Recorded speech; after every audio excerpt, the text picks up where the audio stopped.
அம்பானி வீட்ல நடந்த கல்யாணத்தை விட என் வீட்ல நடக்க போற கல்யாணம் பிரம்மாண்டமா இருக்க போகுது அப்படின்னு அம்பானிக்கே சவால் விட்டிருக்காரு நெப்போலியன். தமிழ் சினிமாவோட ஹீரோஸ்ல ஹைட்ல இன்னைக்கு வர யாராலையும் போட்டி போட முடியாத ஒரே ஒரு ஆள் அப்படின்னா அது நெப்போலியன் மட்டும்தான். எட்டுப்பட்டி ராசா, சீவலப்பேரி பாண்டி அப்படின்னு இவர் நடிச்ச ஒரு சில கதாபாத்திரங்கள் இன்னைக்கு வர தமிழ் சினிமா ரசிகர்கள்ல நீங்காத இடம் பிடிச்சிருக்கு.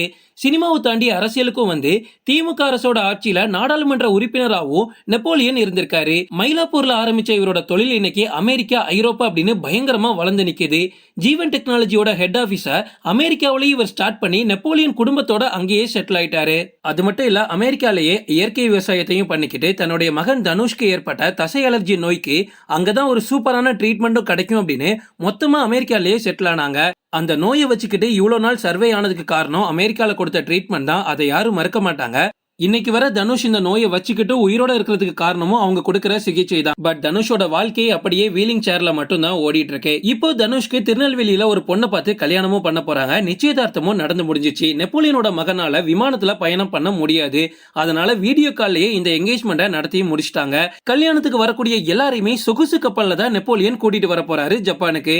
மகனோட உடல் நலத்துக்காக அவரோட வாழ்க்கையே தொலைச்சிக்கிட்டு அவரோட வாழ்க்கை மொத்தமா தனுஷா மாத்திக்கிட்டு அந்த பையனுக்காக தான் நெப்போலியன் ஒவ்வொரு நாளும் போராடிட்டு இருந்தாரு. இப்போ அந்த பையனுக்கு கல்யாணமே பண்ண போறாரு.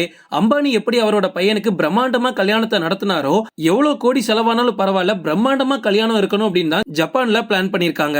ரீசெண்டா தான் நெப்போலியன் ஒரு இன்டர்வியூ கொடுத்திருந்தாரு. அதுல தளபதி விஜய் பத்தி பேசியிருந்தாரு. அப்போ தான் இவங்க ரெண்டு பேருக்கும் இருக்கக்கூடிய பிரச்சனை வந்து வெளிவந்திருக்கு. 2007ஆம் ஆண்டு போக்கிரி அப்படின்ற ஒரு படத்துல இவங்க ரெண்டு பேரும் ஒன்னா நடிச்சிருப்பாங்க. அதுல இவங்க ரெண்டு பேருக்கு ஒரு சின்ன பிரச்சனை நடந்திருக்கு.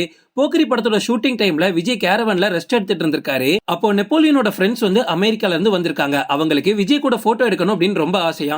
அதனால நெப்போலியன் அவரோட ஃப்ரெண்ட்ஸை கூட்டிக்கிட்டு போட்டோ எடுக்கிறதுக்கு விஜயோட கேரவனுக்கு போகும்போது விஜயோட கார்டு வந்து உள்ள விடலையாம். இல்ல ரெஸ்ட் எடுத்துட்டு இருக்காரு, நீங்க உள்ள போகாதீங்க அப்படின்னு. நெப்போலியன் அவரையும் மீறி கேரவனுக்குள்ள போயிட்டாராம். இதனால விஜய்க்கும் நெப்போலியனுக்கும் அந்த இடத்துலயே மிகப்பெரிய வாக்குவாதம் நடந்திருக்கு. அன்னைக்கு அவங்க ரெண்டு பேரும் பேசாம போனதுதான் இன்னைக்கு வர பேசிக்கவே இல்லையாம். கிட்டத்தட்ட 15 வருஷம் ஆகியும் நெப்போலியனுக்கு கோவமா இல்ல விஜய்க்கு கோவமா இல்ல ரெண்டு பேரும் பேசக்கூடிய தருணம் ஏற்படலையான்னு தெரியல. ரீசெண்டா ஒரு இன்டர்வியூல தான் கேட்டிருந்தாங்க, சார் நீங்க விஜய் கிட்ட இவ்வளவு நாள் பேசாம இருக்கீங்க, எப்ப பேச போறீங்க அப்படின்னு நெப்போலியன் கிட்ட கேட்டதுக்கு நெப்போலியன் சொல்லியிருந்தாரு, நான் பேசுறதுக்கு தயார் தான், விஜய் பேச தயாரா அப்படின்னு கேட்டிருந்தாரு. அது மட்டும் இல்லாம விஜய் அவரோட அப்பா அம்மா கூடயே பேசாம இருக்காரு அப்படின்லாம் நான் கேள்விப்பட்டேன். இந்த நியூஸ் அமெரிக்கா வரைக்கும் பரவி இருக்கு. ஃபர்ஸ்ட் அவங்க அப்பா அம்மா கிட்ட போய் விஜயை பேச சொல்லுங்க, அப்புறம் நாங்க ரெண்டு பேரும் பேசுறது இருக்கட்டும் அப்படின்னு பத்திரிகையாளர் கிட்ட நெப்போலியன் சொல்லியிருக்காரு. நெப்போலியனை பொறுத்த வரைக்கும் நம்ம தமிழ் சினிமால அவரோட உயரத்துக்காகவே ஒரு தனி அடையாளம் கிடைச்சிச்சு அப்படின்னு சொல்லலாம். ஏன்னா ஆரம்பத்துல யாருமே இவ்வளவு பவர்ஃபுல்லா இருக்க மாட்டாங்க. நெப்போலியனோட ஃபைட்லாம் 90s கிட்ஸ்ல இருந்து 2K கிட்ஸ் வரைக்கும் ரசிக்கிற மாதிரி தான் இருக்கு. என்னதான் நம்ம நிறைய ட்ரோல் பண்ணி நிறைய மீம்லாம் போட்டாலும் அவரோட ஆக்ஷன், அவரோட ஃபைட்டிங் ஸ்கில்ஸ் எல்லாமே உண்மையா சூப்பரா இருக்கும். நெப்போலியன் சினிமா, அரசியல்னு எல்லாத்தையும் விட்டுக்கிட்டு அமெரிக்கால செட்டில் ஆனாரு. அவரோட மகனுக்காக தான் அவர் மொத்த வாழ்க்கையும் வாழ்ந்திருக்காரு. நெப்போலியன் வந்து 2000ல தான் சென்னை மயிலாப்பூர்ல ஜீவன் டெக்னாலஜிஸ் அப்படின்ற ஒரு ஐடி கம்பெனியை ஸ்டார்ட் பண்ணாரு. அவர் அரசியல்ல இருக்கும்போது நிறைய பேர் அவர்கிட்ட வந்து, சார் எப்படியாவது எங்களுக்கு வேலை வாங்கித்தாங்க சார், எப்படியாவது எங்க பையனுக்கு வேலை வாங்கித்தாங்க, எங்க ரிலேட்டிவ்ல இப்படி ஒரு பையன் இருக்கான், எப்படியாவது வேலை வாங்கித்தாங்க சார் அப்படின்னு நிறைய பேர் கேட்டுக்கிட்டே இருப்பாங்களா.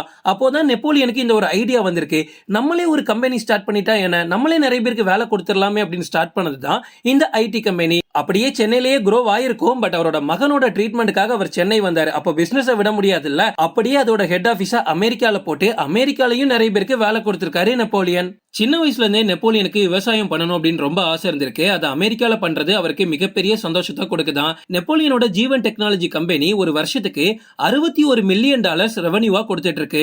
இந்திய மதிப்புல கிட்டத்தட்ட 500 கோடி வரைக்கும் வரும். நெப்போலியனோட மகன் கல்யாணம் பண்ணிக்க போறது மிகப்பெரிய சர்ச்சையாவும் மாறிச்சு. ஏன் அப்படின்னா, இதே அந்த பையன் நல்லா இருந்திருந்தா நீங்க இப்படி ஒரு பொண்ணை கல்யாணம் பண்ணி வச்சிருப்பீங்களா? கண்டிப்பா ஒரு பெரிய பணக்கார பொண்ணை தான் கல்யாணம் பண்ணி வைப்பீங்க. சோ உங்க பையன் இப்படி இருக்காரு அப்படின்றதுனால ஒரு நல்ல பொண்ணோட வாழ்க்கையை ஏன் சீரழிக்கிறீங்க அப்படின்லாம் நெப்போலியனை பார்த்து நிறைய கேள்விகள் வந்துட்டு இருக்கு. அந்த பொண்ணுக்கு தனுஷ கல்யாணம் பண்றது ஓகே அப்படின்னா அதுல எந்த வித தப்பும் இல்ல, அது அவங்களோட தனிப்பட்ட விருப்பம். சோ இதை யாரும் விமர்சிக்க வேண்டாம். அந்த பையன் இப்படி இருக்கான், எப்படி கல்யாண வாழ்க்கை இருக்கும், எப்படி நீங்க குழந்தை பெத்துப்பீங்க, இந்த மாதிரி கேள்வி எல்லாம் கேட்காம இருக்கிறதே பெட்டர். அவங்க லைஃப் அவங்க நல்லாவே வாழ்ந்துட்டு போட்டும். ஓகே ஃப்ரெண்ட்ஸ், இதோட நான் இந்த வீடியோ முடிச்சுக்கிறேன். இன்னொரு இன்ட்ரெஸ்டிங்கான வீடியோல நம்ம சந்திக்கலாம். Stay tuned.